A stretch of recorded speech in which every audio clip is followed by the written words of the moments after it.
a melhor forma da gente começar falando aqui sobre o tema é tentar explicar o que é o TDIC, Token de Investimento em Direitos Creditórios. Os instrumentos do mercado de capitais hoje, eles têm uma infraestrutura cara, ou tem muitos intermediários. E tem porque tem que ter, não tá à toa, né? Também escutei muito isso e concordo. Mas acho que a evolução natural, quando você traz uma tecnologia que pode trazer mais eficiência para um processo todo, é você olhar e falar assim, esse intermediário ou esse pode aglutinar, pode fazer uma função diferente, algumas coisas podem passar a estar 100% na tecnologia e outras não, né? E aí você consegue criar talvez ali, e a tentativa do TDIC, e a gente conseguiu, né? Colocou de pé, liquidou, já tá ali a operação rodando, é de construir uma infraestrutura mais eficiente para que mais empresas possam acessar o mercado de capitais em instrumentos que talvez hoje ela não consiga. O TDIC, hoje ele tem 3 empresas que fazem com que o TDIC pare de pé, né? Tem a Leak, com toda a parte de tecnologia de blockchain, né? O próprio VBSO, com toda a parte de assessoria legal, e a OT tem um papel fundamental aqui. Acho que a gente até chamou de trustee, né, Fê, se não me engano, para dar segurança maior para a estrutura, né? Se a gente for olhar do ponto de vista da estrutura jurídica dessa operação, ela é uma estrutura até, eu diria, bastante simples. Nada mais, nada menos, a gente está falando aqui de uma operação que é um contrato de cessão com revolvência. Quem são as partes nesse contrato? Você tem, por um lado,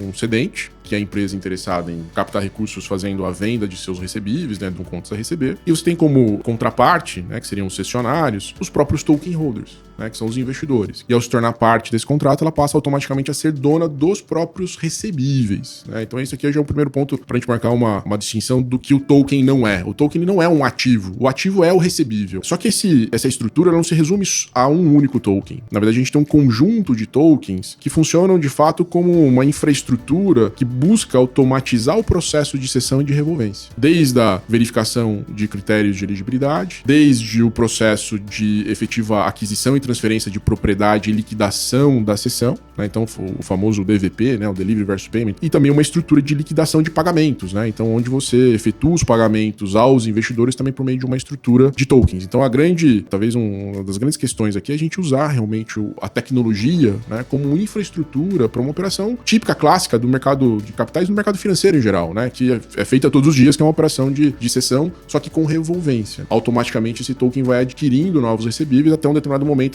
onde ele para de comprar e passa a fazer os pagamentos para os investidores por meio desses tokens de pagamentos, né? Comparando e fazendo a comparação válida entre TDIC e FDIC, a gente vê que a gente não pode descartar tudo que o mercado evoluiu com o FDIC. Se a gente lembrar da primeira instrução da CVM, onde o próprio cedente podia administrar, custodiar o fundo, quer dizer, era uma relação até incestuosa ali dentro da atividade, que depois se comprovou indevida, critérios de filtro de carteira, etc. Coisas que o mercado aprendeu, que hoje o TDIC já nasce, ele já saiu da pré-escola, né? Ele já tá ali no ensino médio, porque ele já aprendeu com a evolução do mercado, do primo dele ali, do FDIC. Então, essa comparação é válida porque a gente busca com o TDIC trazer eficiência, com a utilização do blockchain, da tecnologia, mas ao mesmo tempo sem perder o ganho jurídico, o ganho de eficiência legal aí que a gente aprendeu nas outras estruturas.